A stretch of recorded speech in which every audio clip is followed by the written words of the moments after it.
All over this unhappy globe, there are heroic volunteers putting up a selfless battle on behalf of the wretched of the earth.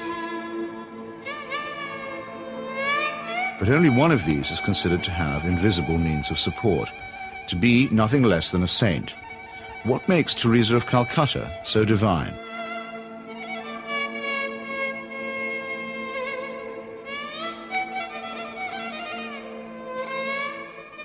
Long before Mother Teresa's helicopter touched down at about 11:20 this morning, the crowds were gathering here at Knock. Among all of you who have made this pilgrimage to Knock this afternoon, we are privileged to have with us as a special guest at this Mass a pilgrim who has come from afar, a woman whose worldwide symbol for goodness and holiness. Not many claims made by the Irish clergy are widely or uncritically accepted, even in Ireland. But the saintliness of an Albanian nun named Agnes Boiaciu is a proposition that's accepted by many who are not even believers. Mother Teresa herself receives extravagant adulation as no more than her due. Of all the women in recent history, no one has captured the public imagination like Teresa of Calcutta. I'm not being facetious, and I'm certainly making no comparison when I say that no woman has made such an impact here since Our Lady herself appeared in 1879. So how did this auction of hyperbole and credulity get started? In that year of grace, 1969, the scrupulously neutral and objective British Broadcasting Corporation permitted that old fraud and mountebank Malcolm Muggeridge to pay a devotional visit to the Calcutta Shrine. Well, Teresa, after I met you in London, really the only thing I wanted to do is to come and see you in your work here. Now I've seen it. And of course it's a shining light. Himself arrogant, almost to the point of humility, Muggeridge became persuaded that he and his team had become the divinely appointed instruments of what he claimed was the first television miracle.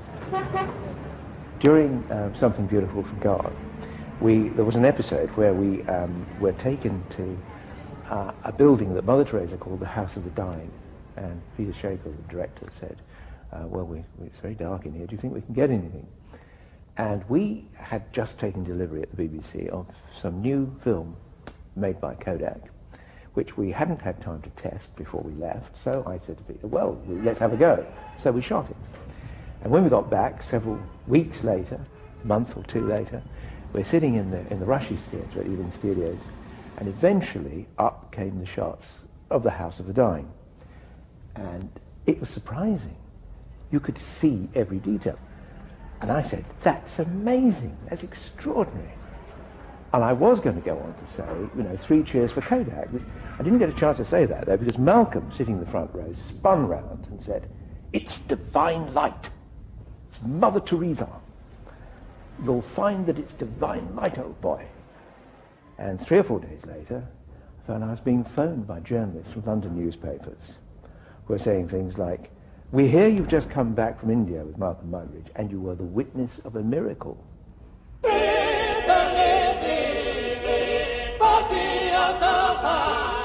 And a star was born. This profane marriage between tawdry media hype and medieval superstition gave birth to an icon which few have since had the poor taste to question. It's like you're actually seeing a living saint. Give a man a reputation as an early riser, said Mark Twain, and that man can sleep till noon.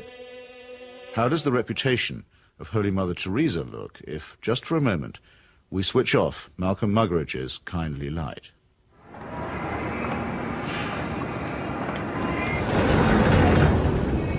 Mother Teresa is a Nobel Prize winner. She's a symbol. People in the West talk about her, so Indians adopt her at that level. The fact that what she does on the streets of Calcutta is really irrelevant to them. They couldn't care about it, and most of them don't even know. But Mother Teresa is the sort of figure you show to visitors. Mother Teresa's flagship institution is her home for the dying, a hospice which purportedly sweetens the last moments of otherwise destitute lives. My initial impression was of all the photographs and footage I've ever seen of Belsen and places like that, because all the patients had shaved heads. There are no chairs anywhere, there are just these stretcher beds, and they're like First World War stretcher beds. There's no garden, no yard even, no nothing. And I thought, what is this? This is 2 rooms with 50 to 60 men in one, 50 to 60 women in another. They're dying. They're not being given a great deal of medical care. They're not being given painkillers really beyond aspirin and maybe, if you're lucky, some Brufen or something for the sort of pain that goes with terminal cancer and the things that they were dying of. And I thought, what's the point? Right from the very beginning, I wanted to serve the poor purely for the love of God and to give them what the rich people get with money. I wanted to give to the poor for the love of God. They didn't have enough drips. The needles they used and reused over and over and over, and you would see some of the nuns rinsing needles under the cold water tap. And I asked one of them why she was doing it. And she said, well, to clean it. And I said, yes, but why are you not sterilising it? Why are you not boiling water and sterilising your needles? She says, there's no point. There's no time. Mother Teresa's cult of death and suffering depends for its effect on the most vulnerable and helpless, abandoned babies, say, or the terminally ill, who supply the occasions for charity and the raw material for demonstrations of compassion.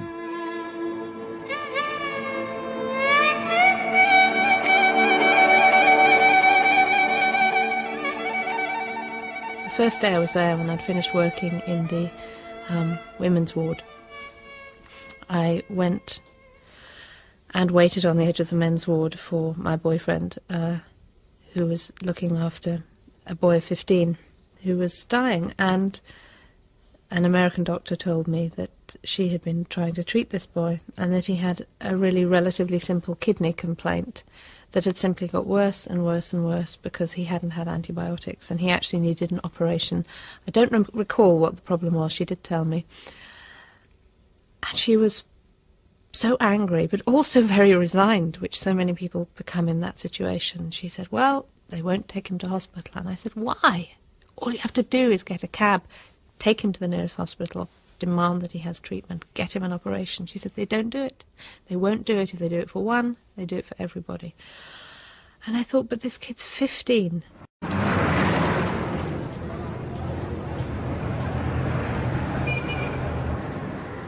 I ventured on my own pilgrimage to the missionaries of charity in Calcutta in early 1980. Who could fail to be touched by the work of the orphanage? Not I, though I did find myself a little put off by the mission's motto, he that loveth correction, loveth knowledge. Bit of a workhouse ring to that, perhaps. But it was Mother Teresa herself who completed the wreckage of the effect. As we stood by the tiny cots, she turned and said, this is how we fight abortion and contraception in Calcutta. Now, it might be argued that a campaign against family planning is low on the list of Calcutta's many pressing needs. But as a leading member of the Pope's fundamentalist tendency on matters of sex and procreation, Mother Teresa has made this single issue into her global crusade. The greatest destroyer of peace today is the cry of the innocent, unborn child.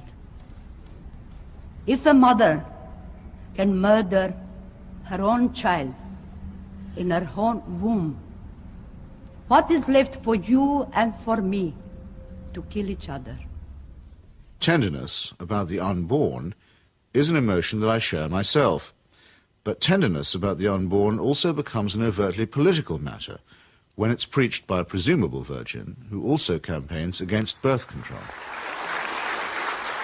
Let us promise Our Lady, who loves Ireland so much, that we will never allow in this country a single abortion.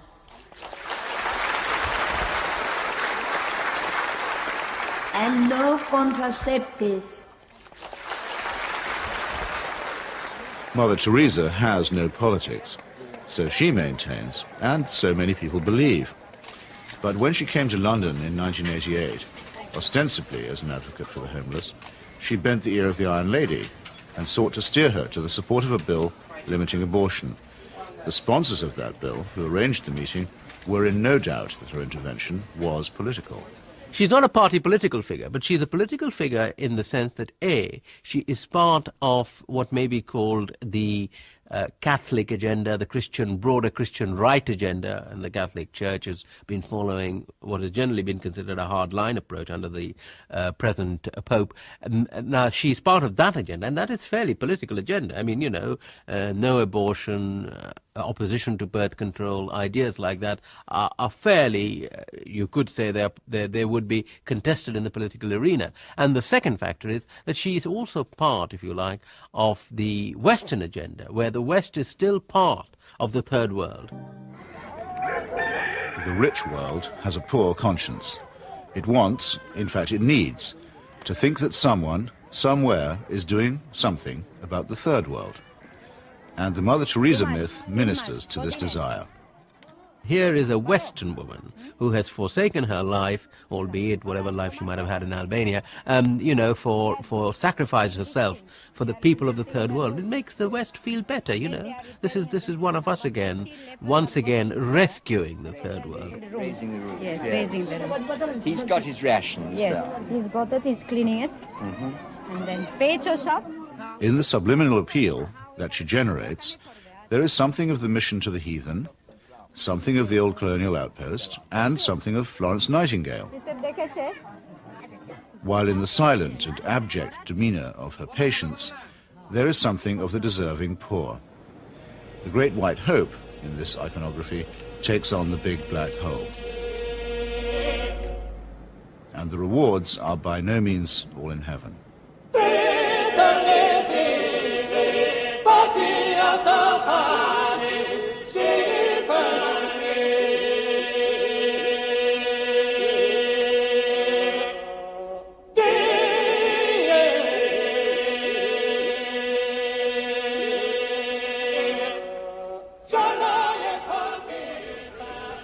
For someone whose kingdom is not of this earth, Mother Teresa has an easy way with thrones, dominions, and powers.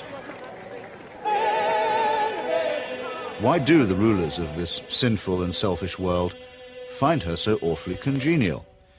Is it because she returns the compliment? She may or may not comfort the afflicted, but she has certainly never been known to afflict the comfortable. Some people see her here, posing with Ron and Nancy. In the truest sense, citizens of the world. Mother Teresa is. The very hand that bestowed the Medal of Freedom on Mother Teresa armed and paid the death squads of Central America. Accepting the award, with her customary modesty, on behalf of all the world's poor, she croaked, "I never realized that you loved the people so tenderly." I must say, I hadn't noticed that either. Reagan's proxies murdered, among many others, 4 American nuns and the Catholic Archbishop of San Salvador at the very moment that he was celebrating Mass. But, visiting the slaughterhouse states of the region during that period, Mother Teresa found nothing untoward. Everything was peaceful in the parts of the country we visited, she claimed, after touring the killing fields of Guatemala, adding for good measure, "I do not get involved in that sort of politics."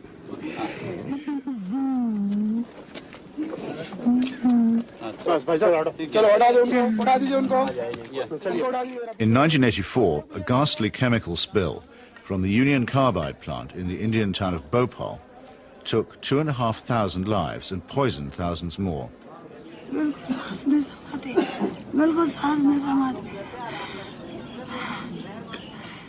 This was an act not of God, but of a negligent multinational corporation.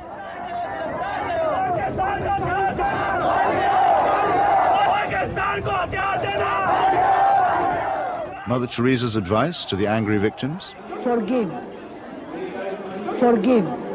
What Mother Teresa has done is she has accepted implicitly the idea that there's nothing much you can do for the poor except take them off the streets and, look after them. You cannot change their attitudes. You cannot make them feel that they have an ability, they may even have the means to improve and change their lives. She's not bothered with that agenda. She's only bothered with the agenda of trying to rescue their souls and make them a bit better before they go on to the eternal life, which is a very understandable, but in fact a very old-fashioned Christian idea. It is not a question of saying, how can we tackle the real problems of poverty?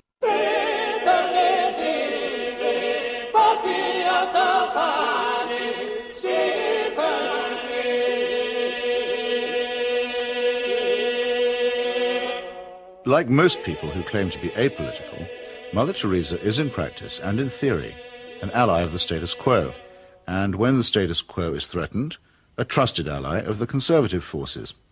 This places her in bold contrast to those, even among the religious, who have rejected the fatalistic and submissive conclusions about poverty that are promulgated by Catholic traditionalists like her. With our hands, with our life, with our love, we ask justice, we ask freedom, and we take justice, because the justice is not like a gift which they gave. No, liberty, freedom, they don't give that. We have to take that. And in fact, we go through the streets and we took our liberty, we took our freedom, asking for justice. The Roman Catholic hierarchy has never forgiven Father Aristide, the legally elected president of Haiti, whom it regards as a base heretic. For his efforts to chase the moneylenders from the temple, he was banished from his order and forbidden to serve Mass. To the very last, the Vatican was the only foreign power to recognize the military junta that misruled Haiti. And the ground for this, too, was prepared by Mother Teresa. In 1980, she visited the island and accepted the Haitian Legion of Honor Award from Baby Doc Duvalier. She found much to praise in his corrupt, dynastic regime, telling astonished reporters that she had, quote, never seen the poor people being so familiar with their head of state as they were with the Duvaliers. It was a beautiful lesson for me, she simpered. I've learned something from it. The Haitian people, indeed, could not wait to get close to the Duvaliers, who in their turn moved forever to the French Riviera.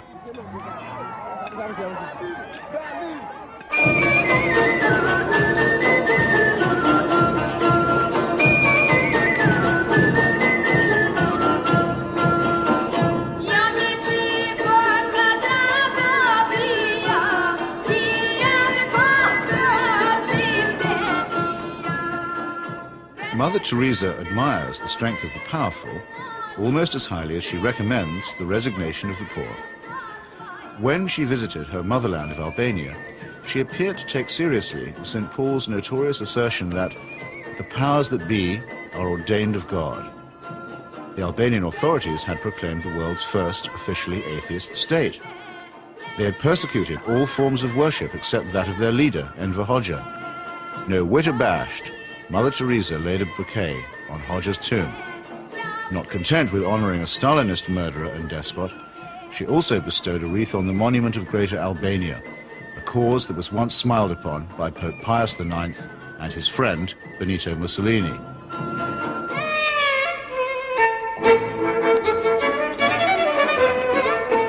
Albania is, for secular reasons, quite rich in orphans. So there was ample scope for an orphanage specialist to praise the institutions of the regime while keeping silent about its victims.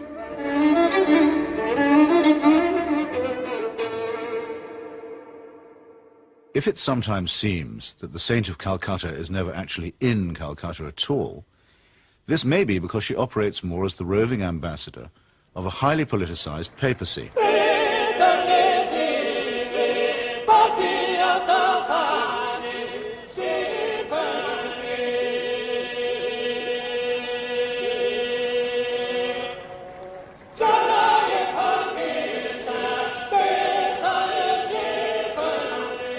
Vatican foreign policy has taken her from the shores of Lebanon, where the Roman Catholic militia perpetrated the mass murder at the Sabra and Shatila camps, to Nicaragua, where the Cardinal was the patron of the Contras, to Armenia, where she helped Mother Church gain a foothold in the Soviet Union.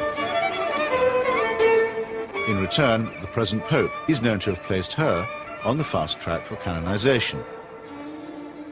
This is the kind of politics in which she does indeed get involved. Sometimes when I think of Mother, I wonder if I've done just right.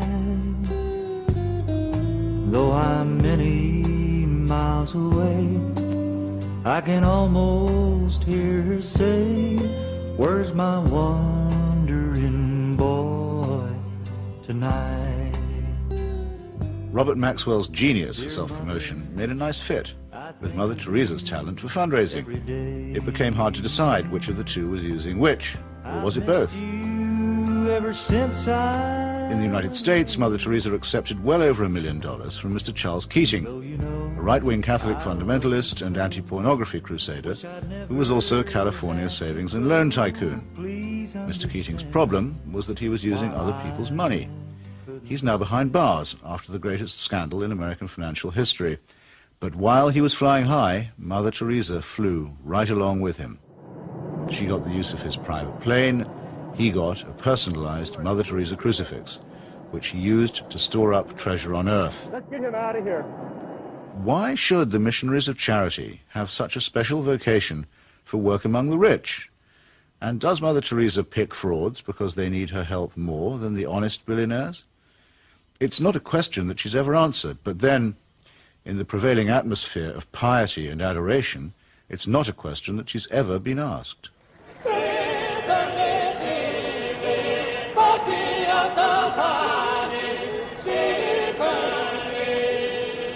The Teresa cult is now a missionary multinational, with annual turnover in the tens of millions. If concentrated in Calcutta, that could certainly support a large hospital, and perhaps even make a noticeable difference. But Mother Teresa has chosen instead to spread her franchise very thinly. To her, the convent and the catechism matter more than the clinic. Now we are in 105 countries and we have 500 convents all around the world, without counting India. Beautiful.